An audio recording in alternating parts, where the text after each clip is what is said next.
Como les venía diciendo, entonces tenemos que hay unos sistemas prefabricados que ya permiten asegurar tanto la calidad del efluente, pues que sufra el agua residual que sale de las viviendas unifamiliares o bifamiliares, pues que sufra o que se le dé un tratamiento adecuado y que al final de este tratamiento sí se puede hacer un vertimiento, puede ser a un caño, aunque la mayoría de las viviendas unifamiliares se hace es dentro de estos proyectos que les mencionaba, estos proyectos de condominios, se hace dentro del mismo predio. Entonces se hace, digamos, en el mismo lote, en algunas zonas verdes, se puede utilizar para riego del mismo predio, para algunas huertas caseras o bueno, diferentes eh, requerimientos de menor calidad, que no sean de agua potable, que pueda tener dentro de la finca y se aprovecha al máximo. Pero, sin embargo, recuerden que esta norma es para vertimientos al agua, no vertimientos al suelo. Entonces, pues aquí lo que nos está diciendo es que ya muy seguramente van a empezar a pedir unos requerimientos. Eh, para viviendas unifamiliares, pues es muy sencillo. Pues solo se exige el pH entre 6 y 9. Aquí aparecen unos términos que, aunque los hemos mencionado mucho, no sé si todos tengan claridad y pues voy a tratar de explicarlos muy brevemente para las personas que no son ingenieros ambientales y a los que son ingenieros ambientales, pues recordarles cuál es el significado de estos parámetros. Entonces, por ejemplo, la demanda, la que ya hemos visto mucho, es la de QO, demanda bioquímica, perdón, DBO, demanda bioquímica de oxígeno, y tiene aquí un apellido que es el número 5. Esto, pues como su nombre lo indica, más que bioquímica, llamémosla biológica o bioquímica, es lo mismo, que es la cantidad de oxígeno que requieren los microorganismos. Pero este oxígeno se mide es a los 5 días. ¿Por qué se da un tiempo? Pues porque los microorganismos no consumen la materia orgánica muy rápidamente, ellos tienen un proceso mientras se acomodan, mientras empiezan a transformar la materia orgánica, porque ellos no es que puedan echarle igual que uno que le pueda echar carne, que le pueda echar yuca, papa, plátano, no, ellos tienen que procesar la materia orgánica previamente para poderla asimilar, entonces por eso se les da un tiempo de 5 días. Pues más que esta columna, la de aguas, la de soluciones individuales, pues vamos también a revisar esta segunda columna que habla de prestadores de servicio público, es decir, las empresas de acueducto y alcantarillado con una carga menor a 625 y por ahora pues pensemos o tengamos este dato ahí en el limbo, ya les explico Don que, Inge, señor ingeniero, tengo una duda. ¿Por cuénteme. qué en el título dice que la carga debe ser, o para una carga menor o igual a 625, pero sin embargo ahí da una tabla, en la tabla da un valor de 90? Ya, Inge, regáleme unos minutos. Termino de explicar aquí lo de los conceptos y ya me refiero al tema de los 625. Listo. Bueno, entonces, por ahora vamos a contemplar esta columna que habla de aguas residuales de los prestadores de servicios públicos, es decir, empresas prestadoras de servicios. Estas empresas, pues, estábamos hablando de la DBO, pues nos dice 90. Aquí, pues, los datos son 90 miligramos por litro. ¿Qué es ese 90? Es que esa agua, si yo la dejo o la pongo en el ambiente, los microorganismos que van a estar en esa agua me van a consumir 90 miligramos de oxígeno. ¿De dónde van a sacar ese oxígeno? Pues lo van a sacar pues del ambiente, lo van a sacar del agua, pero pues si no hay, no, realmente lo sacan es del agua, sino que el agua en la medida que el oxígeno se va consumiendo, pues se va reaireando. Pero muy seguramente si el agua está estancada, llamémosla así, una piscina o un cuerpo de agua que tenga muy baja velocidad, pues recuerden que la concentración de oxígeno de saturación es de 12 o 13 miligramos por litro, pero esta agua va a requerir 90. Entonces, en algún momento, estos 90 van a gastar todo el oxígeno que hay disponible dentro del agua. Entonces, fíjense que a pesar que piden 90, pues es muy alto pensando que la corriente simplemente ella sola se vaya a depurar. Lo que pasa es que recuerden que es que estos vertimientos se hacen a cuerpos de agua. Entonces, el cuerpo de agua se supone, el río, la quebrada, se supone que tenga un caudal mucho mayor del que está recibiendo. Entonces, ahí hay otro fenómeno que es como la dilución. Entonces, lo que le entra es muy poquito, que la dilución del cuerpo grande donde se está recibiendo, pues no lo va a afectar significativamente, y muy seguramente hacemos un ejercicio más adelante de este tema. Entonces, lo que quiero ahorita es explicar los parámetros y ya ahorita pasamos a otros asuntos. Entonces, claro que demanda bioquímica se refiere a microorganismos, lo que consumen microorganismos y específicamente en 5 días. Porque los microorganismos no solo degradan la materia orgánica en 5, puede haber 6, 7, 8, 9, 10, sino que aquí por convención se tomó que fueran 5 días. Eso tiene unos propósitos por allá históricos debido a que en Inglaterra, que fue donde se empezó a analizar esto, y esto se empezó a analizar porque en Inglaterra fue donde ocurrió la peste de cólera que les comenté, que mató a un gran porcentaje de la población, y ellos se empezaron a preocupar cómo era que se movía el agua residual, cómo estaba contaminando. Entonces de allá fue donde empezó la gran mayoría de los procesos de tratamiento, entender cómo se transmiten las enfermedades.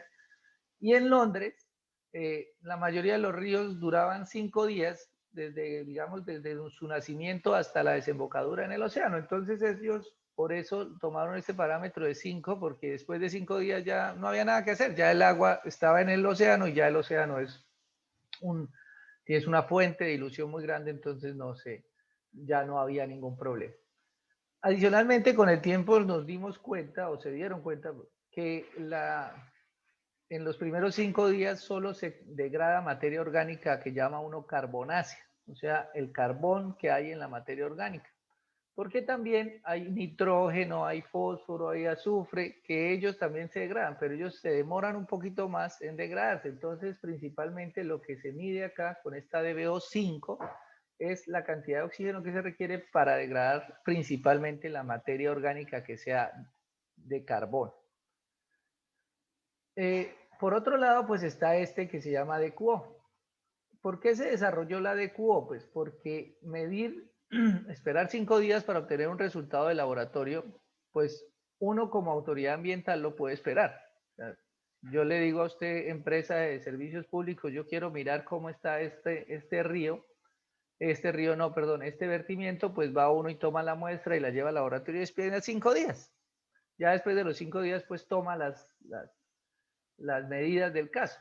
Pero uno como operador de una planta, tomar decisiones en 5 días es muy complejo, porque si ve que hay algo que está funcionando mal, esperar 5 días, pues ya eso se lo llevó el demonio, porque imagínese 5 días después, si uno no actúa rápidamente, pues es mucho tiempo. Por eso se desarrolló este proceso o esta medición que se llama demanda química de oxígeno. Y como su nombre lo indica, pues esto ya no es biológico, sino es químico. Entonces, para mirar este análisis mide químicamente, mediante unos oxidantes muy fuertes, cuánto oxígeno se consumiría pues, para degradar esa materia orgánica. Entonces, es un proceso que vamos a hacer en el laboratorio cuando hagamos nuestra práctica, que además de que se aplica un oxidante muy fuerte que es permanganato de potasio, permanganato de potasio, bueno, un oxidante muy fuerte, en este momento se me olvida, ahorita lo recuerdo y se los comento, pero es un oxidante fuerte que no solo es oxidante fuerte, sino que además se calienta a 150 grados centígrados, entonces eso ayuda a que lo que se vaya a degradar, se degrade, se oxide, y pues esto nos da un indicador de qué tanta materia orgánica o qué tanta materia susceptible de oxidación hay en esa muestra. ¿Qué problema tiene esto? Bueno, la ventaja es que solo dura 2 horas. O sea, yo solo tengo que calentar la muestra con ese oxidante fuerte durante 2 horas. ¿Cuál es la desventaja? Pues que este oxidante fuerte oxida todo lo que hay por oxidarse. Entonces, si hay metales pesados, ellos también se oxidan. Los microorganismos no pueden degradar los metales pesados, pero este proceso sí oxida los metales pesados. Entonces, por eso él siempre es mayor a la demanda bioquímica, porque no solo oxida la materia orgánica, la que es fácil de degradar, también hay una materia orgánica que es difícil de degradar. Los hidrocarburos son demorados en su biodegradación, pero la DQO nos puede decir cuánto cuánto oxígeno consumen esos. El problema es que esto es un resultado global. Él no le va a decir tanto es de DQ, tanto es de hidrocarburos, tanto es de materia azúcar, no, él le dice el global. Pero es como hacerse una idea de cómo está, cómo está la situación. Obviamente siempre es superior y si se dan cuenta aquí podemos imaginarnos que es del orden de dos veces. La de QO es el doble normalmente de la de BO.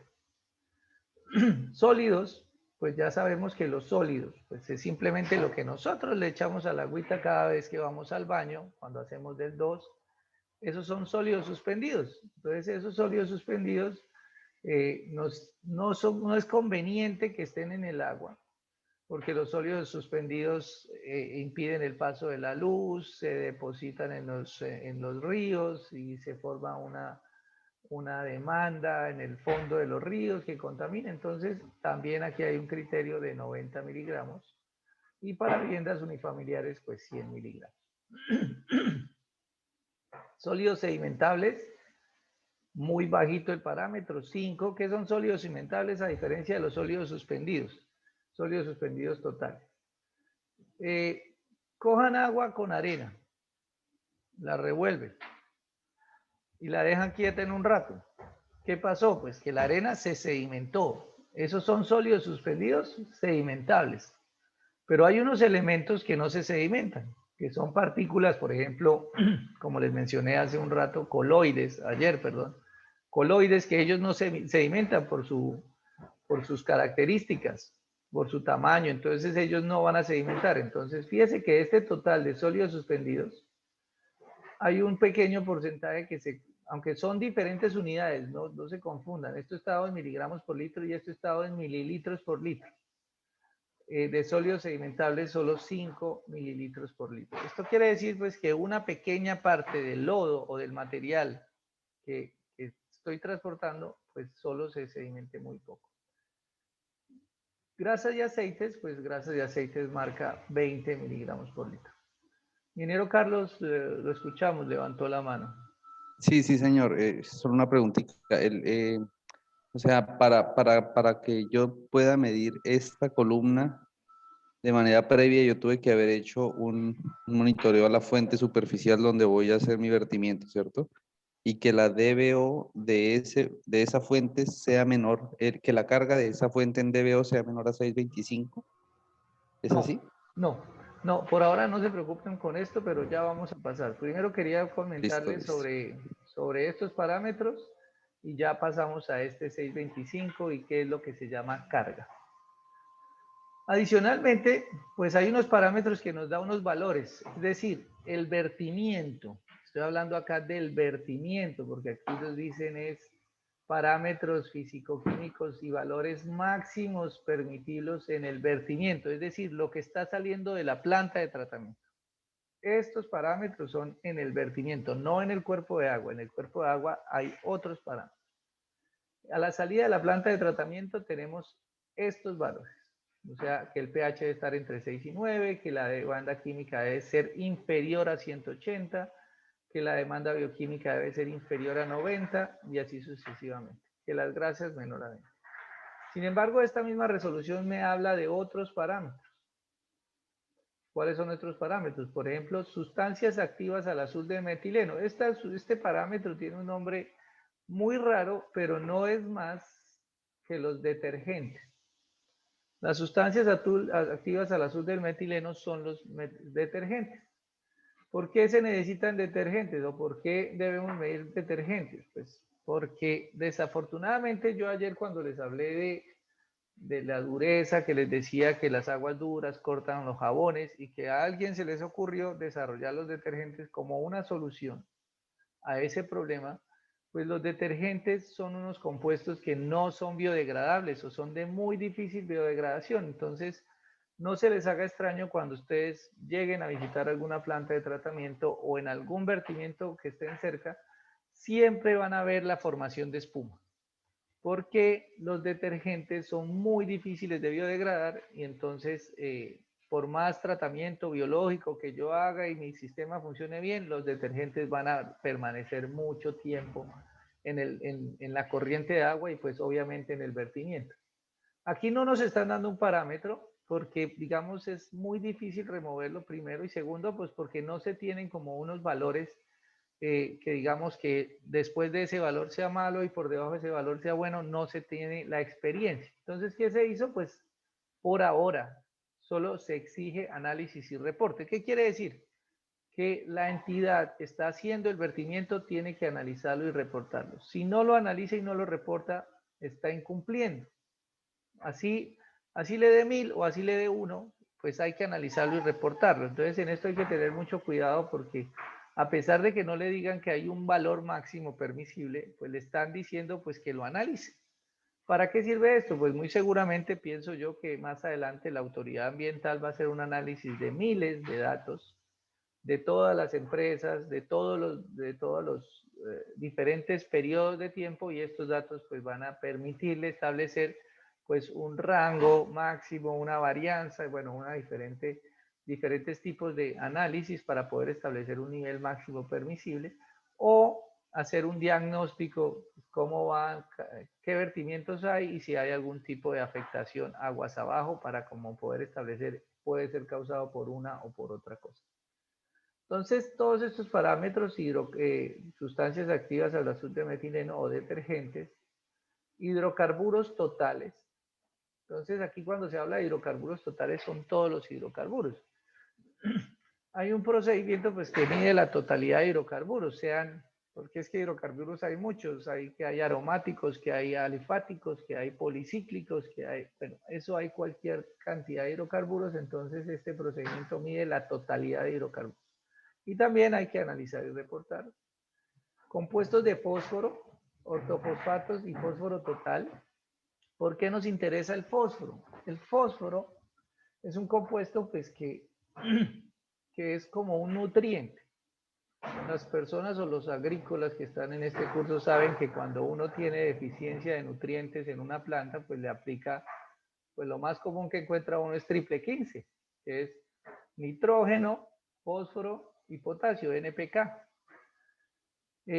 Pues nosotros dentro de nuestro proceso digestivo, dentro de nuestro proceso alimenticio, pues en la descarga que hacemos pues va nitrógeno, fósforo y potasio. Y estos son unos nutrientes que más adelante los vamos a ver en un futuro o aguas abajo de los vertimientos generan problemas como eutrofización, es decir, exceso de nutrientes en los cuerpos de agua que causa daños importantes en embalses, en ríos, en estuarios, bueno, en diferentes cuerpos de agua. Entonces, es importante conocerlo. El fósforo, aquí se miden dos especies de fósforo, uno que son los ortofosfatos y otro que es el fósforo total.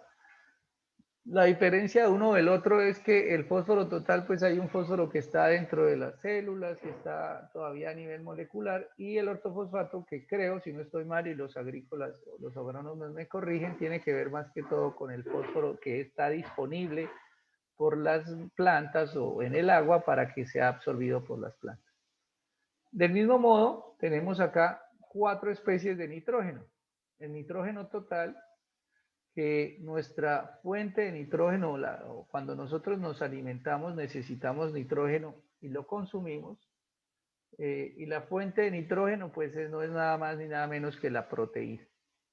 Cuando uno consume proteína es que está consumiendo nitrógeno, y la fuente de nitrógeno es obviamente para regeneración, o para qué uno consume nitrógeno, pues para el músculo, para la regeneración de las células musculares y otros procesos internos dentro del cuerpo, pero todo lo que nosotros consumimos, todo no lo asimilamos, hay una parte que pasa derecho, y ese nitrógeno que pasa derecho llega a los cuerpos de agua.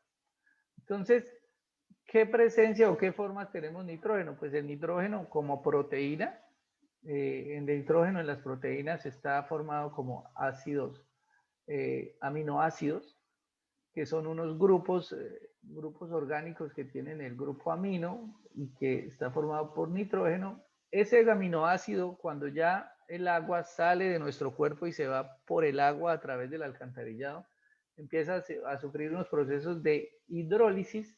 Entonces las proteínas empiezan a romper, los microorganismos empiezan a degradar estas proteínas y el siguiente paso, después de estar como aminoácido, se convierte en el nitrógeno amoniacal. que el nitrógeno amoniacal ya es una fuente, digamos, que pueden asimilar las plantas. Este nitrógeno amoniacal, si es oxidado, se convierte en nitritos inicialmente y en nitratos posteriormente, en unos procesos de oxidación. Entonces, con estos parámetros podemos indicar o ver qué tanto nitrógeno tiene el agua, pero además qué tan degradado está ese nitrógeno, porque si solo encontramos nitrógeno amoniacal, es pues que es un agua fresca, que no tiene un mayor grado de un mayor nivel de degradación. Pero si ya tenemos nitritos o tenemos nitratos, pues ya esto ya es el límite final de la degradación, entonces esto nos indica más o menos cómo está el nivel de degradación de un agua residual. Esta tabla continúa porque aquí sigue, no, aquí ya es otra tabla. Listo, entonces vamos a mirar, estos son los parámetros donde nos dicen análisis y reporte, pues nosotros si estamos, pertenecemos a una entidad prestadora de servicio, o si somos de la autoridad ambiental, o si somos interventoría ambiental, pues lo que debemos exigir es que se cumpla con esto. Es decir, que en donde hay límite, pues se encuentre por debajo del límite, y donde pide análisis y reporte, pues que se analice y se reporte. No importa el valor, pero hay que presentar el reporte. Ahora aparece el término de carga. Entonces aquí en esta columna tenemos que una carga igual a 625. Piden las unidades kilogramos por día de VO5.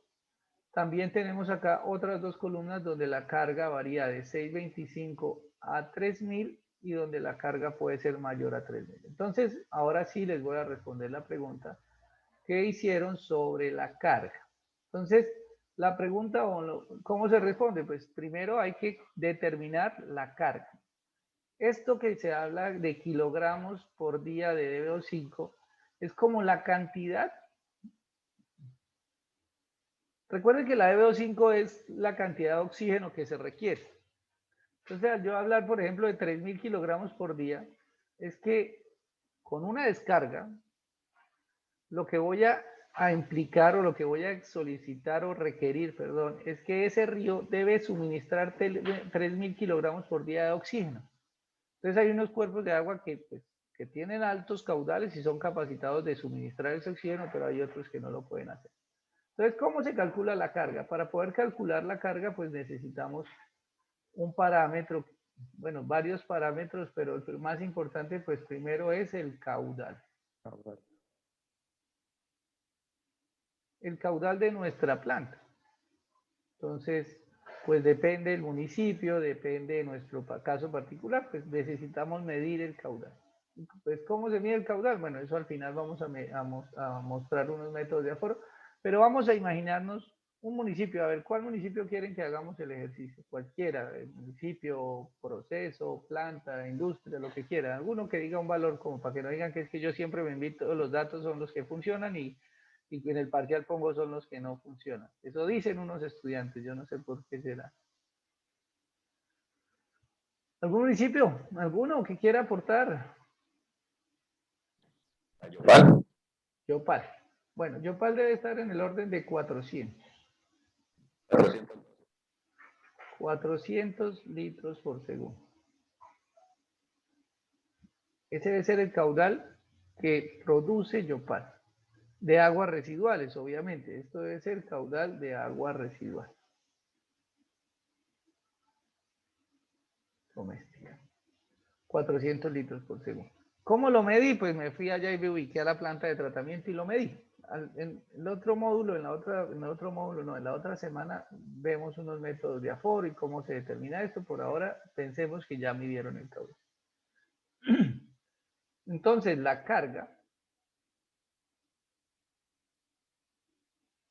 no es más que el caudal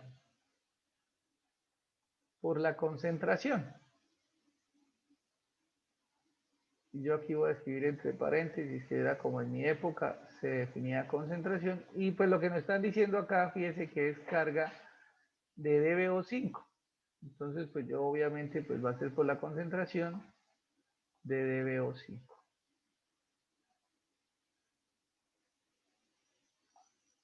Y pues voy a colocar que mi caudal es 400 litros por segundo por la concentración, que pues la concentración debe ser, pues puede ser 90. Obviamente no puede ser mayor porque pues tengo que cumplir con la norma, entonces pues, vamos a poner 90 y las unidades están dadas en miligramos por litro. ¿Qué tengo acá? Pues que los litros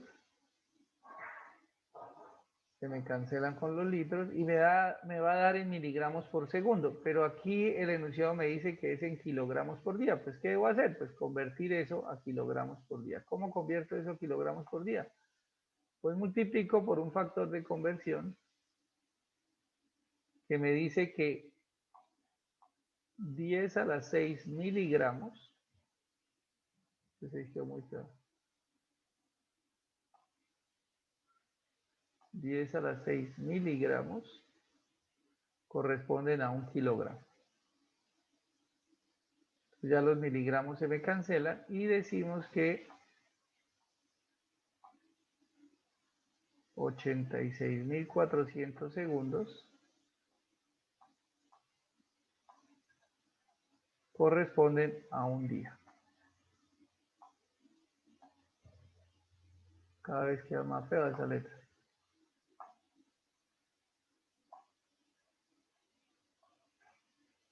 Bueno, y ahora sí podemos cancelar nuestras unidades y tenemos que miligramos se me va con miligramos y kilogramos, perdón,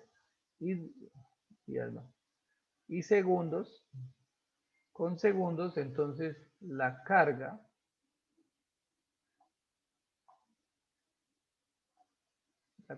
va a ser igual a ¿cuánto? Alguien que por favor me colabore haciendo esa multiplicación. 40 por 4 por 9 por 4, 36.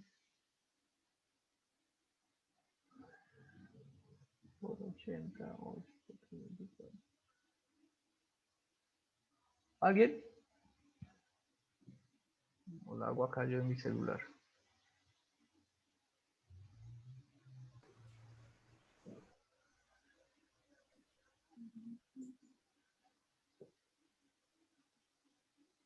Entonces, Es 10 a las 6, ¿cierto, profe? sí, señora, 10 a las 6. A 400. mí me dio 302,4. ¿Cuánto? 302,4.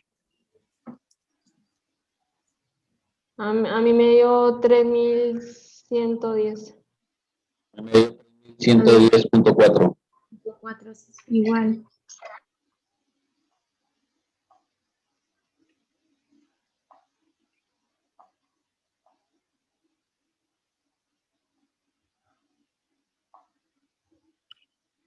$3.110.4 kilogramos por día. Entonces, pues, bueno, aquí aparece una situación especial, pues que la carga es mayor a 3.000. Para el caso de Yopal, pues tendría que usar esta columna. Pero esta columna, pues, para el caso de Yopal ya le pide una DBO de 70.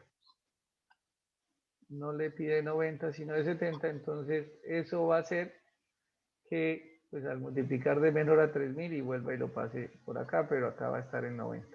Entonces, ahí va a haber como un problema de si estoy acá o estoy acá. Bueno, eso todo depende del caudal.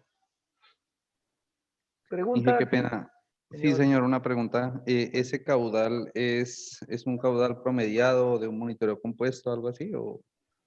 Pues cómo la sale? verdad es que se hace de un monitoreo compuesto, un caudal promedio de un monitoreo 24 horas al día. De ahí Ok. tendría que sacarse. Sin embargo, pues en una situación como esta, donde está tan complejo que si yo multiplico por 90 quedo acá, y si multiplico por 70 quedo acá, o sea, porque la carga aquí me dio 3.110. Entonces ahí le toca a uno mirar en cuál se va, con cuál se quiere ir. Pero bueno, hay que hacerlo en un monitoreo que sea 24 horas. La corporación le exige a uno que el monitoreo se haga un monitoreo en verano y otro en invierno, entonces ahí como que se van sacando promedios. Hay un problema, pues que uno dice aquí, no dice 90 o dice 70, pues uno dice fácil lograr. Este 90 o este 70 es fácil. ¿Puedo borrar esto? Ya es que no puedo mover en la hoja si no borro estos datos. Sí, señor. Señor. Bueno, entonces, acá teníamos pues nuestros parámetros, ya con la carga, cargas de 625 son municipios muy pequeños, de caudales, qué sé yo, de caudales de hasta más o menos unos 50, 60, 70 litros por segundo, municipios como Agua Azul ya se pasa para eso, para este nivel de 625 a 3000. Agua Azul, Pallariporo, Villanueva, ya son municipios de este orden. Municipios más grandes como Yopal, pues son de este orden, y ya los demás municipios son menores a los 625. Fair Lady levantó la mano, la escuchamos. A ver si es que me confundí un poquito. Según la carga que se obtenga con el caudal y, bueno, la operación que se acabó de hacer, se tienen que cumplir con estos valores que aparecen en esta tabla que se está mostrando. Claro, claro, porque mira que esta columna dice, pues estamos hablando de que estos son los criterios para los vertimientos. Entonces aquí esta columna me dice, pues, cuando la carga obviamente del vertimiento, no es del río, sino la carga del vertimiento sea menor a 625, pues usted puede cumplir con esto. Si está entre 625 y 3000, debe cumplir con esto. O sea, no puede, sino debe cumplir con esto. Y si está entre 3000, debe cumplir con esto.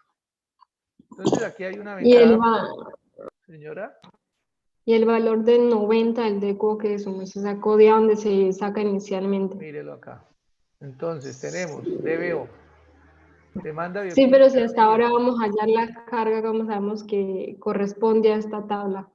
No, uno tiene que tener datos históricos, o sea, tiene que ir a hacer unos monitoreos. Eso no es que, ay, hoy voy a hacer el cálculo, hoy voy a determinar la carga, no. Tiene que haber unos datos históricos de su planta, del caudal de su municipio.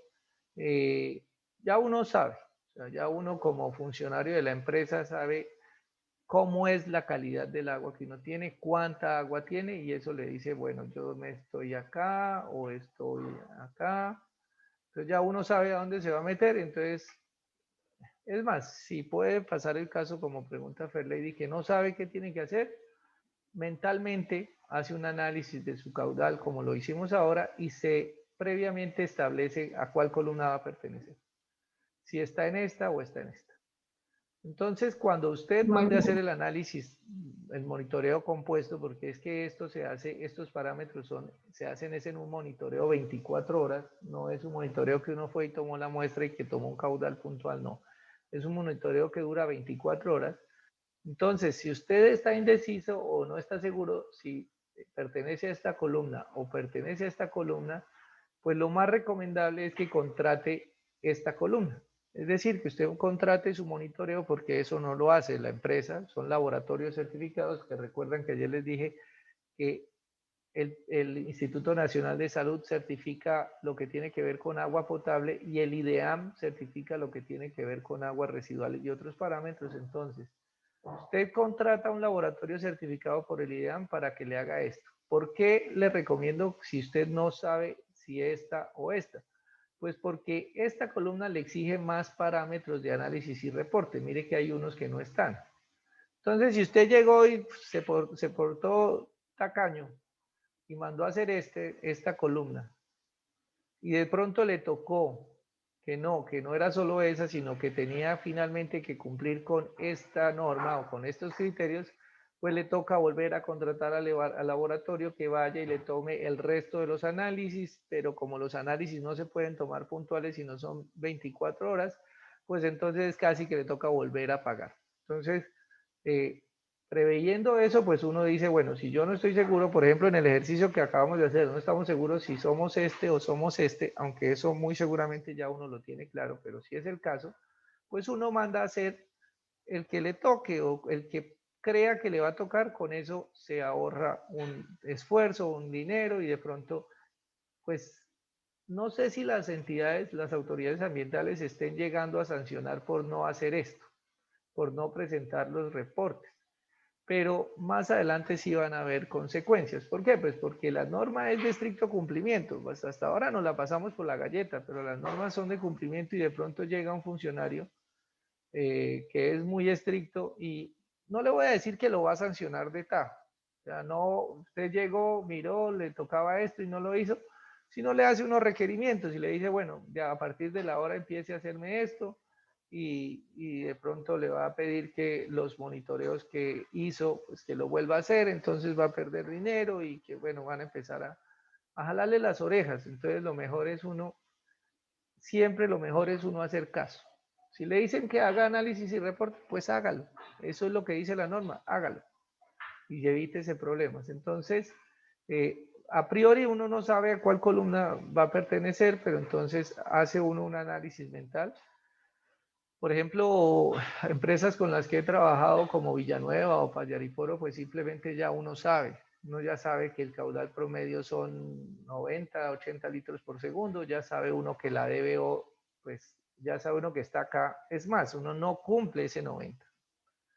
Trata de hacer lo imposible para que el día, lo que hablaba el ingeniero ayer, con esto sí que es más grave, porque uno trata de hacer lo humanamente posible para que logre el día del monitoreo cumplir, pero pues esto sí es mucho más complejo, no es como la de agua potable que uno va y le echa cloro el día que va a ir el funcionario a tomar la muestra, no. A pesar de que uno sabe cuándo van a ir a tomar la muestra, porque uno como entidad, como empresa prestadora de servicio, contrata el laboratorio y uno sabe cuándo va a ir, pero esto es mucho más complejo, o sea, el laboratorio no va a ir a falsificar unos datos ni a chimbear unos resultados, nada. Entonces, lograr uno cumplir con estos parámetros de 90 o 180 es muy difícil en las condiciones como están los alcantarillados o los sistemas de tratamiento de aguas residuales del departamento. Difícil en varios sentidos. Uno, pues que puede que la empresa reciba aguas residuales domésticas. Entonces, fíjense que agua residual doméstica, habíamos hablado que el agua residual doméstica, la DBO, es de 200. Entonces, entra con 200 y tiene que salir con 90. Entonces uno dice, uy, eso es fácil, 210. No tiene sino que remover un poquitico, casi un poquito más del 50%, del 60%. Entonces uno dice, esto es fácil. Obviamente, si la planta estuviera bien construida, bien operada, todo lo demás. Pero ¿qué es lo que pasa? Que a veces no entra con 200, que hay sistemas o hay empresas que están botando al alcantarillado sin hacer su trabajo. Entonces no entra con 200, sino entra con 300. Entonces ya la cosa no se pone tan fácil porque ya tengo que salir de 300 a 90. Entonces, fíjese que lo que pudo haber sido fácil, pues se puede ir complicando. ¿De qué depende?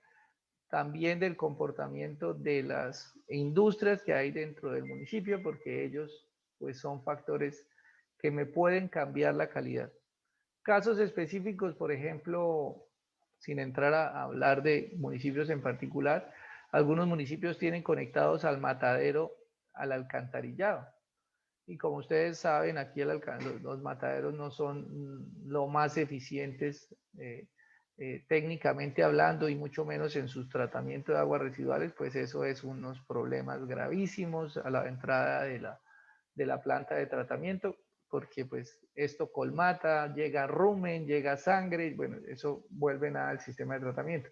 Por eso precisamente es que esta norma no es solo para vertimientos a cuerpos de agua, sino también al alcantarillado. Cada industria debe hacer su tratamiento, porque es que cada industria sabe lo que está contaminando, qué contaminantes tiene y desarrolla su proceso de tratamiento específicamente para su proceso. Entonces, al final, pues la industria va a enviar un agua residual doméstica, o perdón, un agua industrial, pero que tiene unas características muy parecidas a la del agua residual doméstica y a la empresa prestadora de servicios le va a quedar más fácil tratarlos. Pero si la industria bota su porquería sin hacer ningún tratamiento, pues al final lo que vamos a tener a la entrada de la planta de tratamiento es casi que un lixiviado, una mezcla de las porquerías que todas las empresas